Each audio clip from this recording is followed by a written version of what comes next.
अस्सलाम वालेकुम दोस्तों, मेरा नाम अनस सिद्दीकी है और आप देख रहे हैं आज की मेरी न्यू वीडियो। तो दोस्तों, आज की वीडियो एक बहुत खास टॉपिक पर है।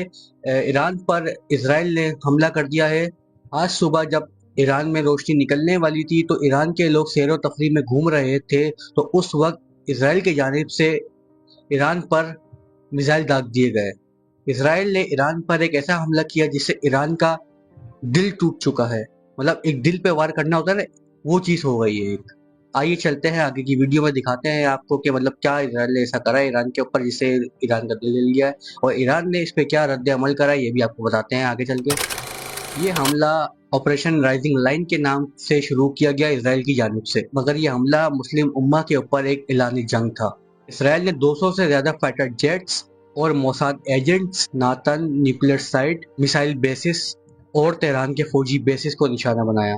50 अबव लोग जख्मी हुए इस चीज में, इंक्लूडिंग वुमेन, चिल्ड्रन और कुछ ओल्ड एज लोग। इसराइल का मकसद सिर्फ न्यूक्लियर प्लांट बंद करना नहीं, बल्कि ईरान के दिल पे वार करना था। इस हमले में ईरान के 3 जनरल्स शहीद हो गए, जिनका नाम जनरल हुसैन सलामी, जनरल मोहम्मद बगैरी और जनरल आमिर अली जैदी, जो इस हमले में शहीद हो चुके हैं। ये वो लोग थे जो ईरान के न्यूक्लियर और मिसाइल के डिफेंस बैकबोन थे। साथ ही प्रोमिनेंट साइंटिस्ट मतलब फरीडुन अब्बासी, मोहम्मद मेहदी तेहरानजी वगैरह भी थे इसमें, और इसके अलावा मजीद वगैरह वगैरह और लोग जो थे वो शहीद हो चुके हैं, जो पूरी दुनिया में ईरान के न्यूक्लियर फैसिलिटीज का एक अहम हिस्सा थे। ईरानी लोगों ने रिपोर्ट किया कि तेहरान में रेजिडेंटल कंपाउंड्स में ब्लास्ट हुए थे। छोटे बच्चे और औरतों में भी इस चीज का इम्पैक्ट आया।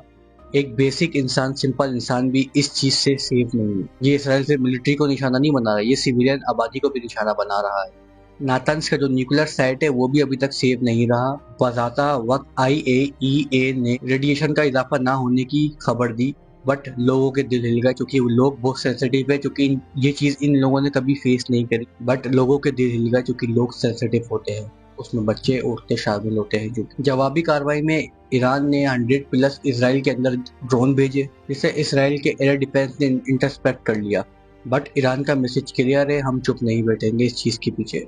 आयतुल्लाह खामिनाई ने इसे डिक्लेरेशन ऑफ वार करार दे दिया है, और आयतुल्लाह खामिनाई ने बोला है कि हम इसका जवाब बहुत सख्त देंगे और इसराइल को इस चीज़ को भुगतना पड़ेगा, जो कि है। दोस्तों, आज के फेज में जो इसराइल ने करा वो सिर्फ ईरान का न्यूक्लियर प्रोग्राम नहीं, बल्कि मुस्लिम अवाम के हक को दबा रहा है। पाकिस्तान ने भी अनजस्टिफाइड एग्रेशन में स्ट्रांगली कंडेम किया। फॉरेन मिनिस्ट्री का स्टेटमेंट साफ है, contrary to UN charter. All over countries में हैशटैग चल रहे हैं, stand with Iran, not to जुल्म। आवाम का जज्बा है। इसराइली प्रोपोगंडा ये कह रहा है कि ये एक हमारा सेल्फ डिफेंस है, बट हमारी नज़र में ये इम्पेटिव स्ट्राइक है जो डिप्लोमेसी में फेथ नहीं रखता। अगर हम अभी खामोश रहे तो खामोशी मासूमों का मैदान अमल नहीं होती। इस वक्त हम सबसे दरख्वास्त थे कि इस चीज़ पे आवाज़ उठाएं, पाकिस्तान से लेकर हर मुस्लिम मुल्क की तरफ, क्योंकि जो जुल्म था उसकी रोशनी हम रोकेंगे। दोस्तों, इसराइल ये अभी से नहीं, बहुत पहले से करता हुआ आ रहा है। अगर हमने इसको अभी नहीं रोका तो बहुत बदनामी होगी, दूसरी चीज़ और बहुत तबाही होगी। सही है, गाजा में भी तो आप देख चुके हैं कि क्या होगा क्या नहीं होगा। अब अभी भी वक्त है, इस चीज़ को हम रोक सकते हैं। हम इतनी पावर रखते हैं कि हम इसराइल को मुंह तोड़ जवाब दे। ईरान की एक दूसरी न्यूज़ है मेरे पास। अभी अभी जब इसराइल ने पहला अटैक किया तो उसकी दूसरी वेव इसराइल ने दोबारा भेज दी है।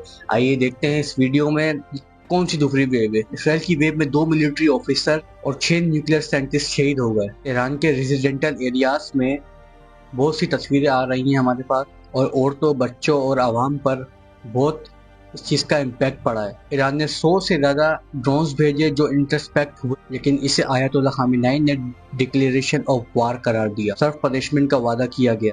यूएस ने बल्ले बल बचाते हुए कहा कि इस चीज़ में हम इन्वॉल्व नहीं है, जो कि पॉसिबल नहीं है कि यूएस इस चीज़ में इन्वॉल्व ना हो, क्योंकि यूएस का तो काम ही है ये बोलना। फलस्तीन और मिडिल ईस्ट में स्केलिएशन, ऑयल लाइन और सप्लाई लाइन को ये चीज़ डिस्टर्ब कर रही है। पाकिस्तान ने अनजस्टिफाइड एग्रेशन को कंडेम किया।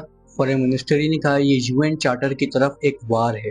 सऊदीया, कतर, जॉर्डन और तुर्की ने भी वायलेशन बताया। ट्रंप ने ईरान को नेगोशिएट करने की अपील की और कहा कि नेक्स्ट स्ट्राइक और ब्रूटल हो सकता है। ये ट्रम्प की तरफ से एक खतरनाक थ्रेट है ईरान को। नेतन्याहू ने इस चीज को डिक्लेयर करा है, ये ऑपरेशन तब तक चलेगा तब तक ईरान के मिसाइल और न्यूक्लियर कैपेबिलिटीज खत्म नहीं हो जाती और फेल नहीं हो जाती।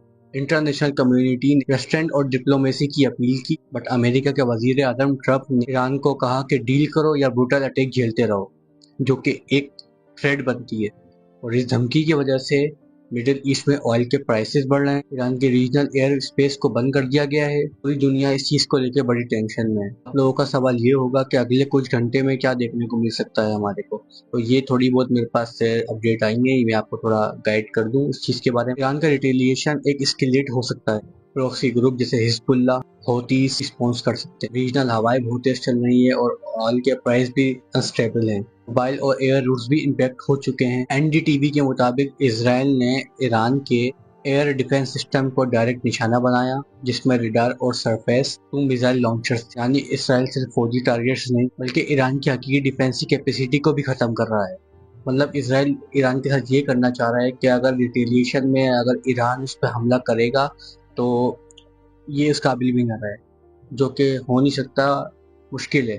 ये एक प्रेमेटिव एग्रेशन है जिसमें इसराइल ने एक दूसरे कंट्री के सर्वाइवल डिफेंस सिस्टम को सबसे पहले तबाह करने की कोशिश की। क्या ये इंसाफ है? रशिया ने इसराइल के इस हमले को अनप्रवोक करार दिया। अफ्रीकन यूनियन ने भी इस ऑपरेशन को serious threat to international peace बताया और सबको रेस्ट्रेंट की अपील की।